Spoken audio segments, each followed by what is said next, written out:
સાવલી તાલુકાના લામડાપુરા કેનાલ પર આવેલ પાયપોલીબેન્ઝ પ્રાઇવેટ લિમિટેડ નામની કંપનીમાં ભીષણ આગના અહેવાલ મળી રહ્યા છે। અહીં આ પીવીસી પ્લાસ્ટિકને દાણા બનાવતી કંપનીની અંદર આગ લાગી હોવાની વિગતો છે।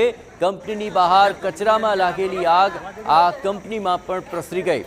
આગનું ચોક્કસ કારણ જો કે હજી સુધી જાણવા નથી મળ્યું। જાનહાનિ હજી સુધીના કોઈ અહેવાલ સામે નથી આવી રહ્યા। હાલ તો આગ ઓલવવાના પ્રયત્નો તેજ કરાયા છે। પ્લાસ્ટિકની દાણા બનાવતી આ કંપનીની અંદર કોઈ કારણોસર આગ લાગી ગઈ છે અને આગ ભીષણ માત્રામાં પ્રસરી ચૂકી છે। ઊંચે સુધી ધુમાડાના ગોટે ગોટા જોઈ શકાય છે અને આખું જે આ કંપનીનું પરિસર છે તે ભીષણ આગની ઝપેટમાં છે।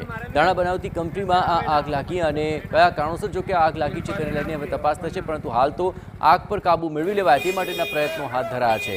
કચરામાં લાગેલી આગ પ્રસરી અને ત્યારબાદ આ આખી આગ આખા પરિસરની અંદર પ્રસરી ગઈ હોવાની વિગતો મળી રહી છે અને હાલ આગ ઓલવવા માટેની કામગીરી પણ તેજ કરી દેવામાં આવી છે। આસપાસના વિસ્તારોની અંદર આ આગ પ્રસરે નહીં તેની પ્રાથમિકતા છે, પણ સૌપ્રથમ કચરાના ઢગની અંદર આગ લાગી અને ત્યારબાદ આ આગ આ કંપની સુધી પહોંચી અને આગે ભીષણ માત્રામાં આગ પ્રસરાવી અને ત્યારબાદની જે પરિસ્થિતિ છે તે આ તસવીરોમાં સ્પષ્ટ થઈ રહી છે। કંપનીમાં આ આગ લાગી છે અને તે આખી કંપનીને ઝપેટમાં લઈ રહી છે। આગ લાગવાની જાણ થતાની સાથે જ ફાયર બ્રિગેડની ગાડીઓ ત્યાં પહોંચી ચૂકી છે અને આગ ઓલવવાની અત્યારે તજવીજ ચાલી રહી છે।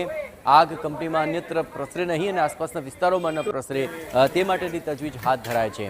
આ વડોદરાના સાવલી તાલુકાનું લામડાપુરા કેનાલ પર આવેલી છે આ કંપની, જેનું નામ છે પાયપોલીબેન્ઝ પ્રાઇવેટ લિમિટેડ અને તેમાં આ ભીષણ આગ લાગી છે। આપણે જણાવ્યું કે પીવીસી પ્લાસ્ટિકના દાણા બનાવતી આ કંપની છે।